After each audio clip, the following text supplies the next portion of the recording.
Pleasure to meet y'all at last, and welcome back to films I should have talked about years ago, yet again. So, here we got ourselves something a little different, because I don't know about you, but in case you have not already become a long-time follower of my work, a long-time subscriber to the channel, then well, let me fill you in on some details right away, right here. Dragonheart is one of those franchises out there that has pretty much been around for a good long time. In 1996, we got ourselves the first film, and in 2000, I got a sequel. But then, guess what? Another sequel came out on Netflix.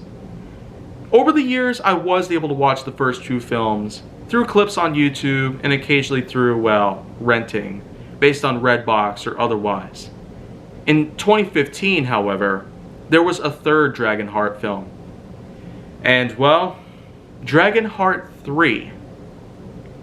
It's certainly one of those Netflix exclusive films out there, newer releases, of course, that are meant to continue certain franchises that I really can find a lot of ways to respect it. Because let's just say that, first of all, there are some cases where certain sequels and the like might actually grind certain franchises to a halt, especially when, if you look at the Transformers Bayverse, they continue to make billions of dollars in the box office as well as throughout various other media materials and likewise merchandising, etc. And a lot of people might actually argue about how the fact that, well, Transformers films are absolutely dumb and have no reason to exist. But the way I see it, they are indeed good films, for the most part. They exceed well in terms of comedy, satire, action, adventure, and many other things out there. That's just part of the reason why they still make billions of dollars across the board.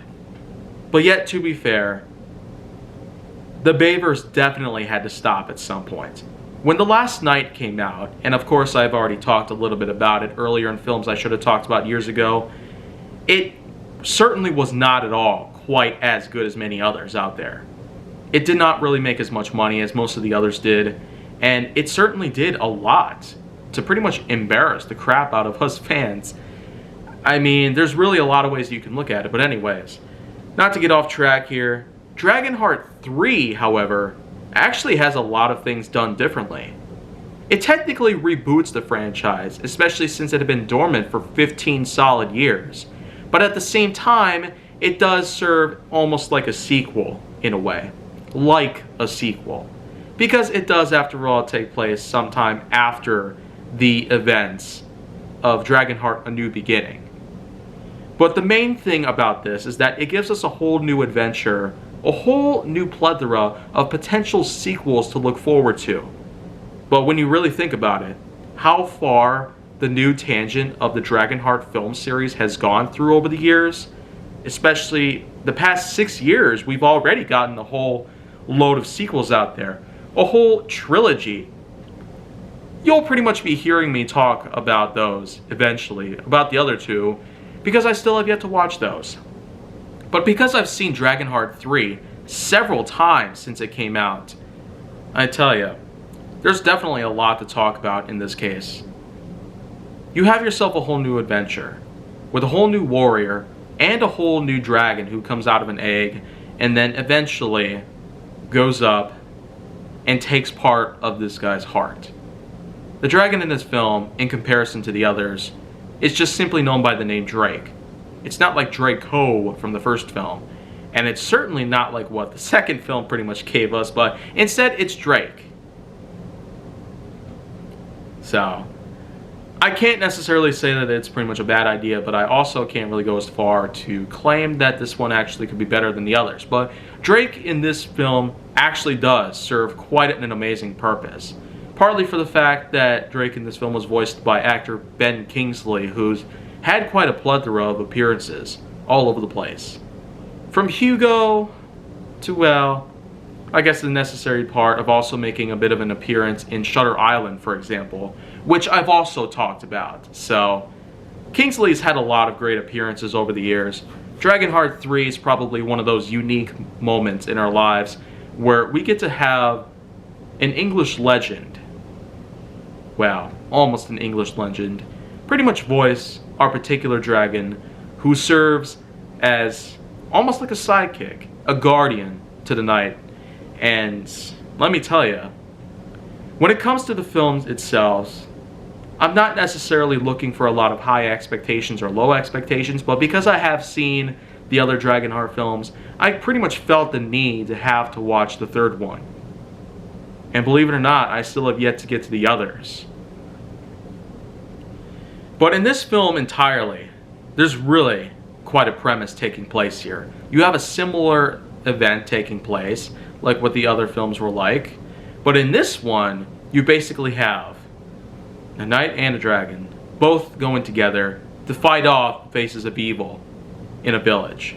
The climax is certainly quite a hard pounder, especially the fact that they were actually able to give us quite a good outlook on the kind of emotional bond that they feel for each other.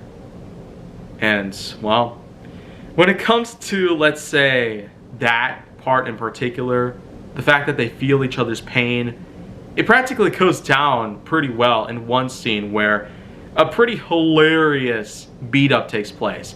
But instead of punching each other, well, they injure themselves, hoping that they both would feel their pain. Like, you got fire breathing on the arm right there, and then you got a bit of a crotch shot. Oh my gosh, like, that is freaking hilarious right there. Like, who would have thought that something this funny would have taken place?